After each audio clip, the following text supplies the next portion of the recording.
All right, we are taking some notes over exponential tables. I would definitely tell you to pause the video anytime you need to kind of catch up and write something, because I'm going to move pretty fast, especially since I have mine kind of set up already. So feel free to pause and play wherever you need to. All right, so we're looking at different tables of values and kind of patterns that are happening here. So if I look at this first situation and try and identify my pattern, I hope you realize pretty quickly that every single time we are adding 2 and adding 2 and adding 2 and adding 2. When we have this consistent pattern where I'm consistently adding 2 over and over and over again, that means this situation is linear. We've talked about and compared and contrasted these situations. This would be like a farm that started with 3 trees, and every year we plant 2 more trees, 2 more trees, 2 more trees. A linear situation is going to have kind of that mx plus b formula set up. A lot of times when we start looking at these type of situations, we mix it just a little, and we like to say, okay, well, I'm starting with 3, and I'm adding 2 over and over and over again. The number of times I add 2 gets multiplied by whatever level I'm on. So if I go out 3 levels, well, now I have added 2, 1, 2, 3 times. So I add 2 3 times, okay, or whatever. The 3 value is coming from right there. It's coming from your y-intercept, which, remember, if I was to graph this dot, this would be going over 0 and up 3. So on a graph, if I go over nothing and go up 3 spots, that's my y-intercept that I'm starting with, okay? Linear graphs have an additive rate of change, okay? That is a vocabulary word or phrase that we need to be a little bit familiar with. I am consistently adding the same amount, so I have an additive rate of change, okay? A normal slope. It has a common difference. Every single time to get from one to the next, there is a common difference. Addition, subtraction happening consistently throughout this pattern, okay? That is a linear situation. If I go look at the next example, pretty quickly, I hope that you recognize that, hey, consistently I'm going from 3 to 6 to 12 to 24. What I'm doing here is consistently multiplying by 2.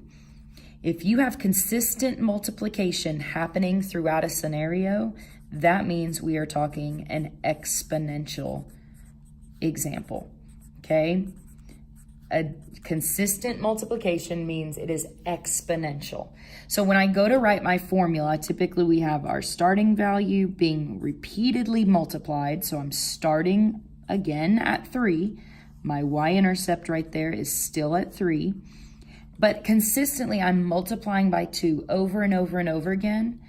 The number of times I multiply by 2 depends on how far down the table I am. So I raise it to the x power to say if I come all the way down here to the 5th level, well, I've started with my 3 and I've multiplied by 2, 1, 2, 3, 4, 5 times, okay?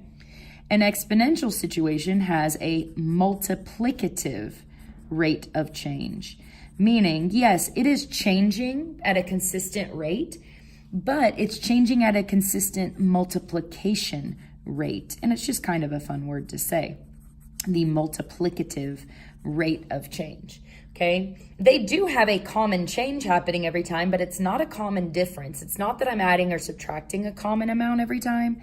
It's that I actually have a common ratio, okay?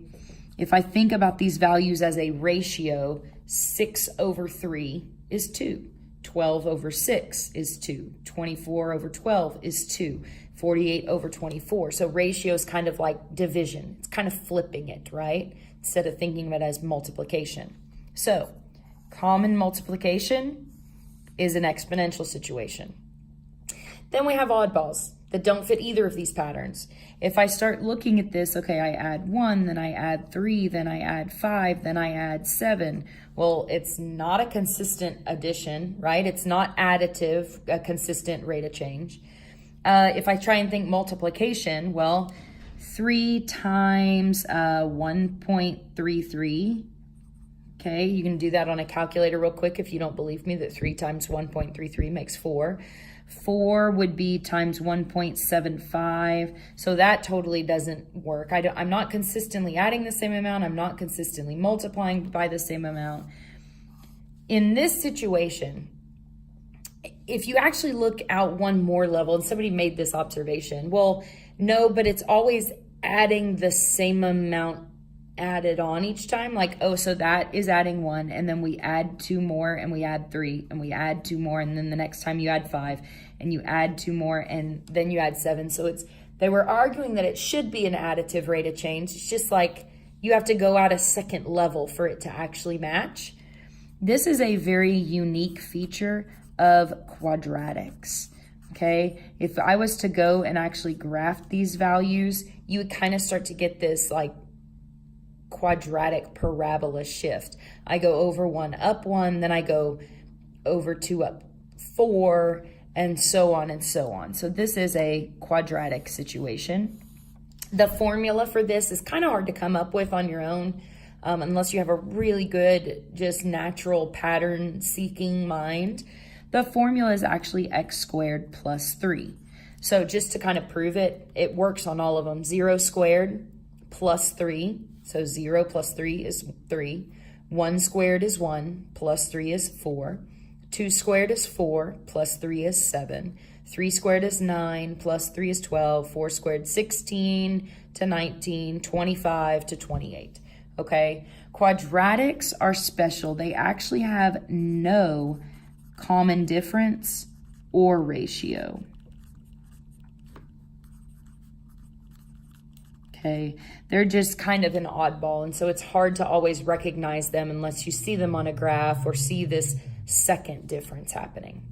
Now, so when we start looking at, I just have a few examples here to kind of look through. This one, it's not consistently subtracting, like, oh, so I subtracted 16, but then the next one I only go down to 8. Most of you are pretty good at recognizing that this is cutting in half every time, that I'm multiplying by 0.5 over and over and over again, or I'm dividing by 2. But we've talked before about how it's easier to write the formula if it's in terms of 0.5. So if I have this consistent rate of change that's multiplicative, I'm multiplying by the same amount, that means this is exponential. And then as an exponential graph, I know that I can write the formula as something times something raised to an x. So what am I starting at? What's my y-intercept in this situation? Not 32. Okay, yes, that's where the table starts, but the pattern actually starts right here with the 0. There's my y-intercept. So I'm starting with 8.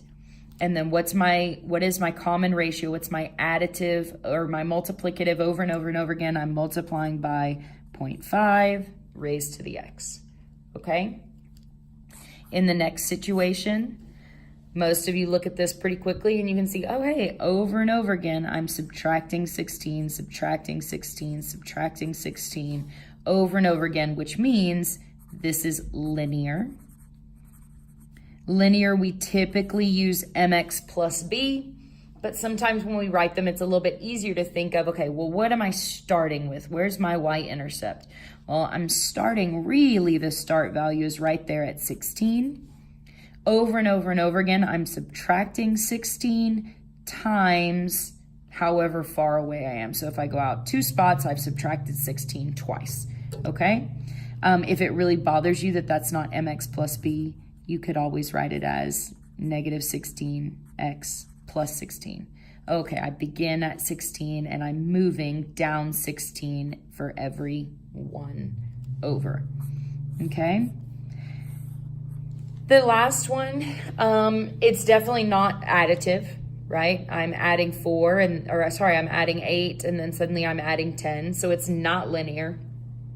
Multiplicative, it's not obviously, right? It's not doubling or tripling or cutting in half or these nice clean values that we always are familiar with and can figure out no problem. And so it's really tempting to just immediately say, oh, it's got to be a parabola, it's got to be quadratic, because it's not easy to tell. Well, you could guess and check, okay? but that is not a very efficient way to do this.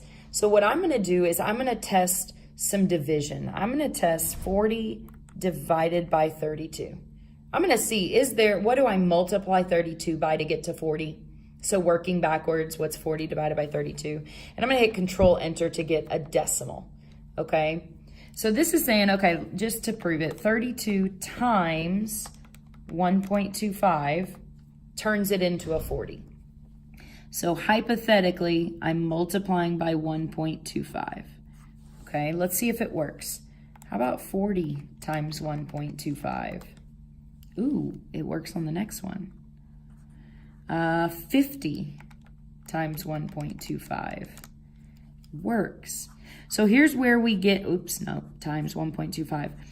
So when the numbers start getting nasty, then when I take that and multiply by 1.25, when the numbers start to get nasty, it's easy to just totally rely on, oh no, it doesn't work because I don't know off the top of my head what the multiplication factor is. But that doesn't mean it doesn't exist there just because you're not familiar with it enough. So you may have to do some math to kind of find that ratio and then test and see if it works all the way down. In this case, it totally does. I'm consistently multiplying by 1.25. So that means this is exponential. You may not recognize it, but this is why you get to use a calculator in Algebra 1, is so that it can be nasty numbers. So I know it's going to be this exponential setup. I'm beginning, my y-intercept is actually at 40, not the 32. And I'm consistently multiplying by 1.25, repeated over and over and over again. Okay? So hopefully that kind of helps you work with tables a little bit better.